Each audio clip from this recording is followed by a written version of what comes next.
Hi and welcome to African Roots. My name is Jacqueline Molel and today is day 34 of me relearning my African roots. So today I'm going to talk about, or something I learned today was about cookware and what we cooked with. I'm guessing I was hungry, so I just wanted to understand a little more about cooking. But what we cooked with, I know the Calais cooked with what we call terit, which is earthenware or pottery pots, and most of them were made by a specific tribe or sub-tribe of women who are known as Chepterinik, which is essentially just a translation again of women of the pots. And they used potter's clay or the Kale word minute to make it. And then they also used a few tools. The tools they used was the handle of a djembe or a hoe, and they used that to pound and stir the clay. They used the shoulder blade of an ox. They used a stone. They used the seed pod of a plant called Cheptaibesiet. They used plated grass and they used straw pieces. Most of these last few pieces, like the seed pod, the plated grass, the straw pieces, were used for smoothing and ornamenting these pots. And the pots were always unglazed, but they were ornamented. Sorry. They were ornamented, and each of the potters had her own ornamental designs of how they decorated the different pots.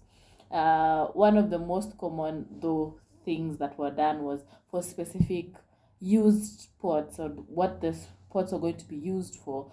They were made with a specific design. So for example, pots used for meat had to have ears, so that was one.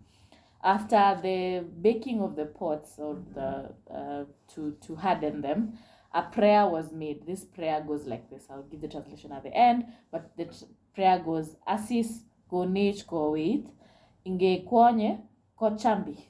So Asis, give us strength, so as we cook in them, the people may like them. So essentially just a prayer that Asis may bless their pots, so people will like the food that is cooked in those pots. Okay. There are a few examples of some of the earthenware or pots, jars, and cups, and the names that came along with them. One is kibanyenyit, like it's in Kalet means sweet, keep sweet, which is pot for veggies, or it was used for veggies only. Kibungut or chebungut, which is used for both vegetables and meat. And what is what we call all pots now. If you ever go to a Calais place and you hear the word chebungut, they just mean a pot, a cooking pot.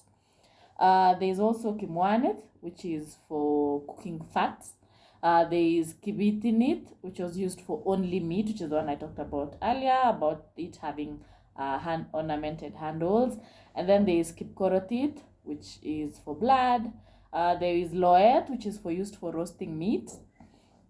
There is kipteregit, which is used for boiling malt in large amounts. But there was also riseiwot, which was used to still boil malt, but it was a smaller version of the kipteregit.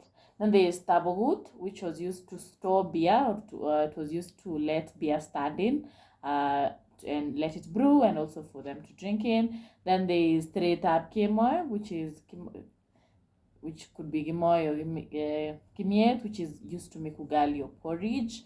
And then there is teretabe, which is for storing water. There's also a saiget, which is the men's drinking cup, and there is tabet, the cup for used to drink porridge. Yeah. Some of the superstitions around cookware or earthenware in the Kale society were that nobody may step over the pot, and if so, it was assumed they would die. Men could not eat from broken pots. Interestingly, women were allowed to eat; nothing would happen to them, but men apparently would die if they ate from a broken pot, or in short, their manhood would be cut, or line would be cut off.